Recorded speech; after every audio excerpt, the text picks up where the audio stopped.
Hello, my brothers and sisters in gaming, and welcome back to the channel. As always, I am Jonathan, your host here at QuickBird Gaming. Thank you for tuning in for another episode of QuickBird News. For this episode, we're going to be covering the week of May 4th through 10th, and as always, we got lots of stories to talk about, so I better get started. Alright, I have to kick off this week's news with some stories about Nintendo. We got to talk about some things, and this is not going to be a real pleasant conversation. I'm going to start it off with this article from Eurogamer, which was published on Friday, May 9th. Nintendo reserves the right to brick your console following unauthorized use in a bid to prevent piracy. Now, essentially, if you read this down, Nintendo has updated its agreements, its user agreements in the UK and the United States with a warning against unauthorized use. In UK, it says licensed only for personal and non-commercial use. Unauthorized use may cause the digital product to become unusable. In the US, you acknowledge that if you fail to comply with the foregoing restrictions, Nintendo may render the Nintendo account services and or the applicable Nintendo device permanently unusable in whole or part. Now, I read some of the discussion on this and people talking about it. Some people say this is kind of an alarmist take, that they're not really going to be killing your systems. But the language is open to interpretation, and they certainly can based on this language. They can say because you were doing something that they deemed unauthorized, they are not only going to cut off your Nintendo account services, but they're also going to kill your Switch and make it dead. Make it, and the people that are jailbreaking these things, the hackers that are doing that are saying never connect it online and you'll never have a problem. So now they're saying, that if you are doing anything that Nintendo considers unofficial or outside their restrictions, that they can do this. I get that for piracy. I understand what they're saying. Does that include modding? Does that include people that have had to do things with hardware to get things to work because they don't work? Does that include, jury rigging a controller, one of the handheld things that comes off the side because it's not working? Who knows? The thing is they left this so open to interpretation. Nintendo can do what they want.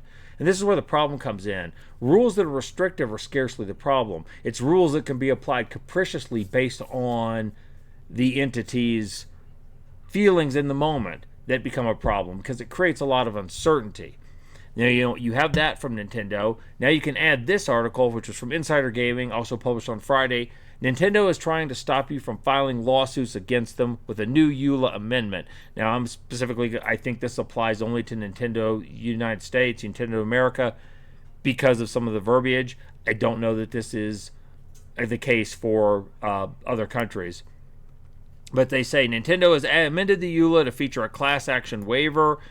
The new section in the agreement makes users agree that they will resolve arbitration with Nintendo solely on an individual basis and not as class arbitration or class action, and that the user will waive the right to trial by jury. They say that they want players to find other ways to resolve disputes, such as customer service, and they also say you can opt out of this arbitration requirement if you send Nintendo a written notice within 30 days of signing it.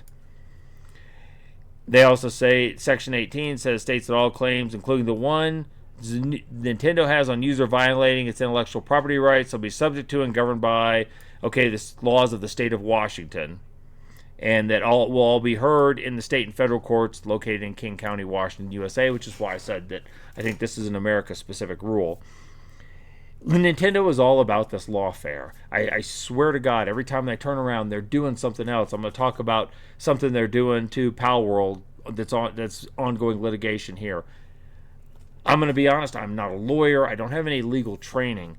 But I really question whether or not this type of requirement would survive a legal challenge in the event of it going to court.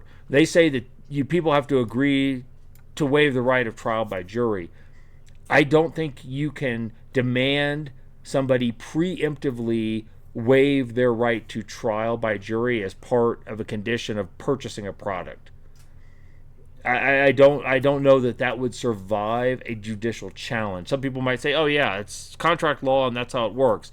Well, we already know that the law is really in the hands of whatever judge happens to be hearing it that day and wants to interpret it. And I'd say that's a crapshoot for Nintendo. To me, this is more, in my opinion, this is more a matter of them trying to strong arm people that want to get litigious with them.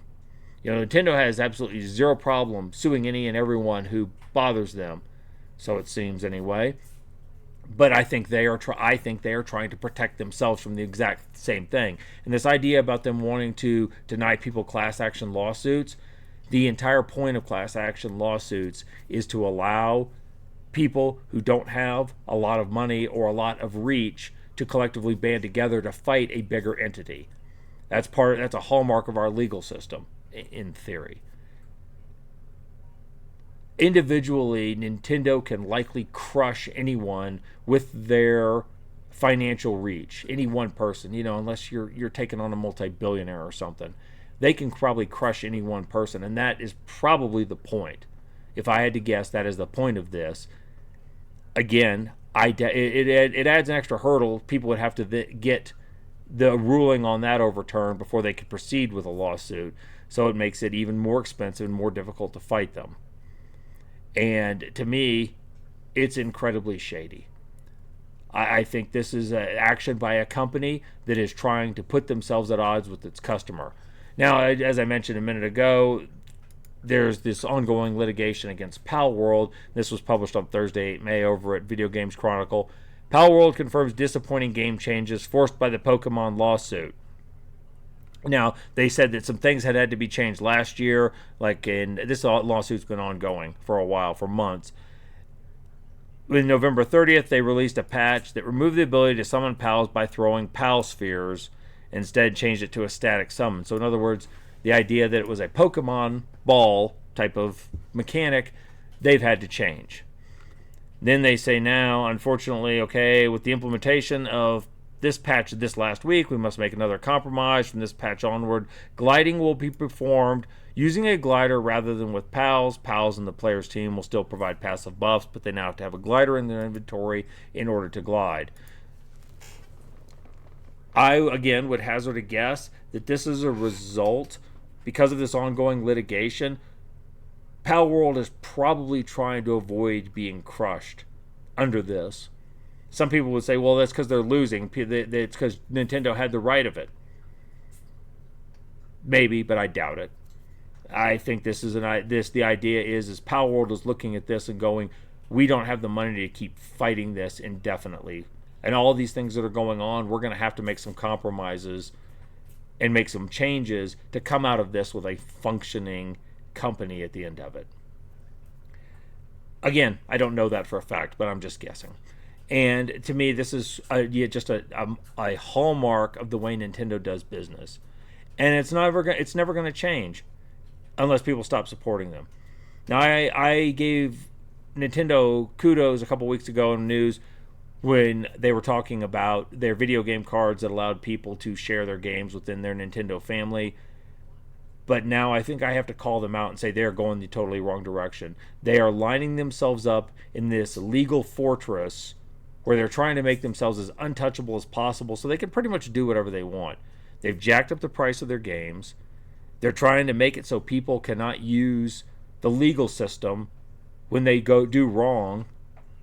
And they're telling people that if you do anything we don't like, we retain the right to destroy your console. Make no mistake about it. When they say unauthorized use, unauthorized can become whatever the fuck Nintendo says it is on the day that they have a bee in their bonnet about it. That's why these things are left deliberately obtuse. They're not specific, so they can do that. If you happen to be a thorn in their side, they might decide to cancel your account just cause, even if you've done nothing to violate the EULA otherwise, because they say they can. And that's where I have a problem with these types of activities.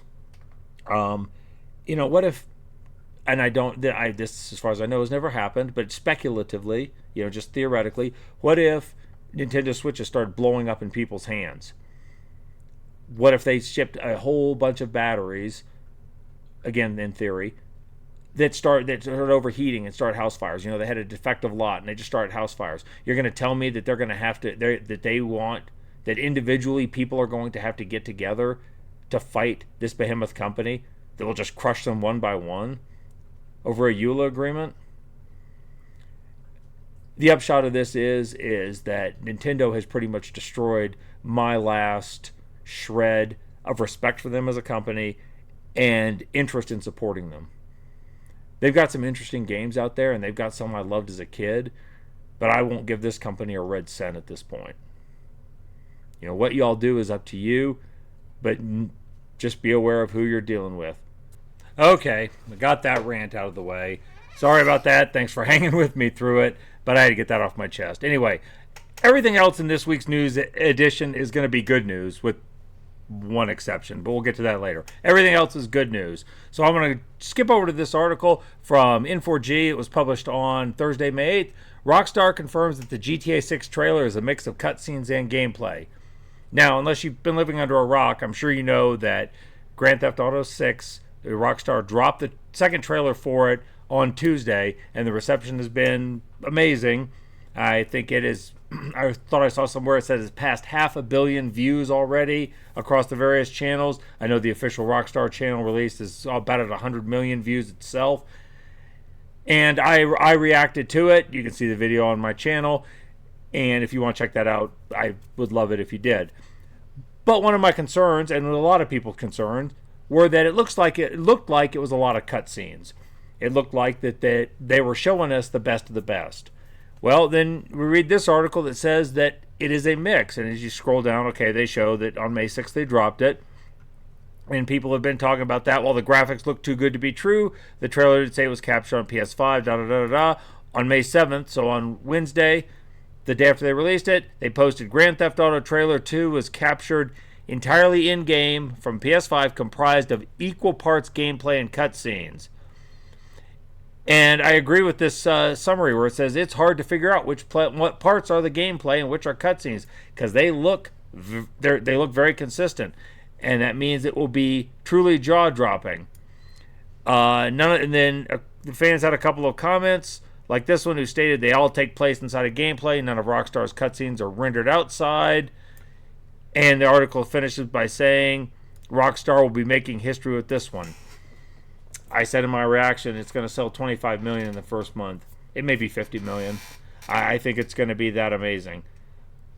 But I stand by my statement that says it's going to be like a 200 gig install. So extra memory is no longer an option.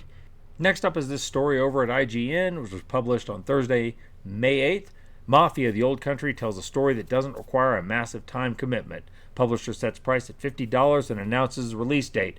And the first line they said has a release date of August 8th across PC and PlayStation Xbox. So, next Mafia game is coming out, and I know there are some fans because the franchise has sold several million copies. So, down here, let's see, it's developed by 2K. Hangar 13 president, that's the studio that developed it, under 2K, describes it as a focused, linear experience, and it combines quality storytelling, I don't speak much, authentic era immersion, and a refined take on familiar Mafia gameplay. And they tellingly, 2K president David Ismailer added, we think there's a large audience for compelling stories that don't require massive time commitments. So, I've seen a lot of speculation on this game and how long it'll take. There's no official word, but I don't think this is going to be a 100-plus hour experience. I bet it's going to be 30 to 50 hours to 100% everything in the story and see everything. There's no multiplayer. There's no live service. There's no ongoing demands on the player for daily missions, for DLC, for add-ons, for cash shop. And I like it. I'm glad there's still space in the industry for this. There's developers that are willing to put games out like this. There's space for your Grand Theft Autos, your Call of Duties, and so on. There are shit tons of those types of games, and there's a lot of people that play them, but there are a lot of people that just want to play a good single-player game. And I'm glad to see that there's still some major studios willing to do it from time to time. So, August 8th, it's this Mafia the Old Country. driving around Sicily. I would say get your Tommy gun, but I don't think they had Tommy guns. But, get ready to get your mob on. And speaking of price of games, I am no stranger to dunking on EA. They have had some really crappy business practices for the consumer, which seem to be designed to squeeze every possible penny out of the player, in my opinion. However, I have to give them credit where credit is due. In this article published by Eurogamer on Wednesday, 7 May, EA won't be raising the price of games at this point. During an earnings call, and EA CEO Andrew Wilson responded to a question on whether they would be following Nintendo and Xbox and raising the price of their new releases. Nintendo, as I stated earlier in this video and have covered before, they have raised the price of their games to $80 or $90, digital and physical. Xbox followed that up by announcing a week or two back that they are going to start charging $80 for their games. And Wilson went on a spiel about that, whether blah, blah, blah, blah, blah. EA CFO Stuart Canfield surmised the company has no changes in the current strategy at this point. So in other words, they are not going to raise their games. Now, EA is doing just fine. This article gets into the fact that they've basically been at about $7.5 billion of revenue consistently for the last couple of years because of their sports franchises and so on and so forth. So they don't need to raise their prices, and they're not going to for now. Again, I'm just going to give them credit where credit is due, that they're not going that route. A small win is still a win.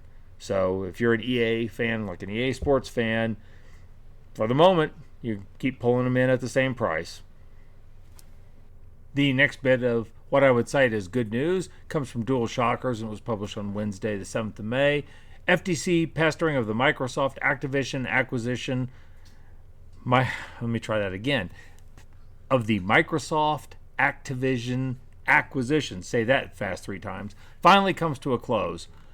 Microsoft wins legal challenge, okay, despite the FTC's objection. And here's the salient point. Xbox exclusivity for franchises like Call of Duty unlikely due to the multi-platform strategy, and future acquisitions by Microsoft may not affect their multi-platform approach.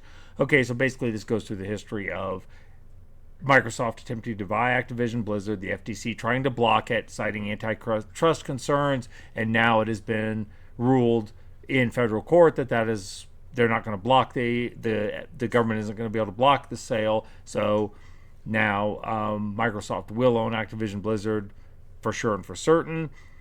And here's the point: even with Microsoft's ownership of the mega publisher, the chances of Call of Duty, Diablo, and other franchises from Activision being Xbox exclusive are slim. Not only did Sony sign a new multi-year agreement to have Call of Duty available on PlayStation, but Microsoft's recent platform release strategy for games meant even first-party games such as Gears of War are headed to PlayStation. And this is true. You look at the Oblivion remaster that released a couple weeks ago from Bethesda, which is a Microsoft-owned studio. It's on PlayStation as well. It's on the PlayStation Store. So, the worries about exclusivity, the antitrust concerns seem to be not an issue. Microsoft, Xbox is pursuing this multi-platform strategy, and their games are getting more widely released. Over at PlayStation, Sony is leaning into putting their games on PC at a faster pace. The only people screwing around and being exclusive are Nintendo. Another coffin nail, as far as I'm concerned. But anyway, good news here for people who are for Activision and Blizzard and Microsoft, and good news that these games are going to continue to be multi-platform. I like it a lot. We also have this article from Game Rant that was published on Thursday, May 8th. Hideo Kojima already has an idea for Death Stranding 3. Now, this is amazing because Death Stranding 2 hasn't even released yet. It's due out on June 24th, about 6 weeks from the making of this video, 6-7 weeks. And the man is already talking about Death Stranding 3. To quote Buster Scruggs, when they made this fellow, they forgot to put in the quit. He has got nothing but ideas. Now, I don't want to get too far down this article because of this. It says, warning, this article contains small spoilers for Death Stranding 2, and I'd just soon leave that alone. You can follow up the article yourself if you'd like. Kojima does say that if he does make Death Stranding 3, others in the studio will direct it. He will not be doing that. He's moving on to some other projects in the studio. but you know the man's influence will be felt on the game if there is a third one. So, good news for Kojima fans, for Death Stranding fans, and we'll see what happens from here. Okay, this was the one article that I said I still had to get to that wasn't necessarily good news. This is from VG247, published on Wednesday, 7 May. They can't keep getting away with this. Getting all Berserk event cosmetics in Diablo 4 will cost you a cool $150. Now, Diablo 4 is having its first ever crossover with a non-Blizzard property, in this case, the World of Berserk. And it's an event that's running for a month or 6 weeks or whatever it is. And this is like a lot of events in the sense that you can play, you can get some of the smaller cosmetics and rewards, but to get the big ones, the ones that are truly emblematic of the IP that's being crossed over, in this case, Berserk, you've got to spend money, and in this case, $150. I wish I knew who was advising Blizzard that this is a great idea. They are some kind of evil genius, because while we may hate them for doing this, it apparently appears to still be working, because people are still spending money and still buying, or they wouldn't be doing it anymore. Now, I just gave Blizzard, Activision, and Microsoft kind of encouragement in the whole FTC thing, that I thought they were pursuing the right policies, and then they do this, and I have to tell them that they are still screwing up and being stupid in this respect. As far as I'm concerned, I think this is just terrible strategy, but it makes them money, so they're not going to care what I think. And as to the article goes, they say they can't keep getting away with this. Evidently they can, because they keep doing it, unfortunately. Anyway, if you want to read through this article to find out exactly how the pricing structure breaks down, feel free. I just am glad I've left my Diablo days behind me. I'll end with this story from Eurogamer, published on Friday, 9 May. Goldeneye 007 finally slides into the Video Game Hall of Fame. And the article says, more games have been added to the Video Game Hall of Fame, including Rare's brilliant first-person shooter, Goldeneye 007. Anybody who knows their video game history knows how influential this game was in the first-person shooter genre, in multiplayer, and so on, and what a kind of beloved, nostalgic niche it has for older gamers. So it's nice to see it get recognized. There were a couple other games inducted this year: Quake, Tamagotchi, and I want to say Asteroids. If you go look, there are 49 games total inducted in the Video Game Hall of Fame, which is located at Strong Museum, and I think in Rochester, New York. For the most part, it's a pretty good list. I question the inclusion of The Last of Us on that list when there are games like Call of Duty and Skyrim and what else? NBA 2K that are not inducted, that I thought were more influential or more groundbreaking. I mean, hell, even Borderlands as a franchise, in terms of pretty much setting the stage for the looter shooter type genre. In any event, that's neither here nor there. That's all going to be personal opinion. But it's nice to see GoldenEye get recognized and slide on in there. Alright, gang, I'm going to leave it there. I figure I've probably talked long enough. As always, thank you for tuning in for the video. I appreciate you making it all the way to the end. If you enjoyed this content, please consider subscribing to the channel, leaving a like on the video, drop a comment, tell me if you think I'm completely wrong about Nintendo or about anything else in this video, or if you have any kind of comments. I love hearing them. I love the engagement, whether it's agreement or disagreement. It's all good. In any event, I'm going to wrap this up now. So thank you once again. You all go out there, you live your best lives, and you all stay gaming.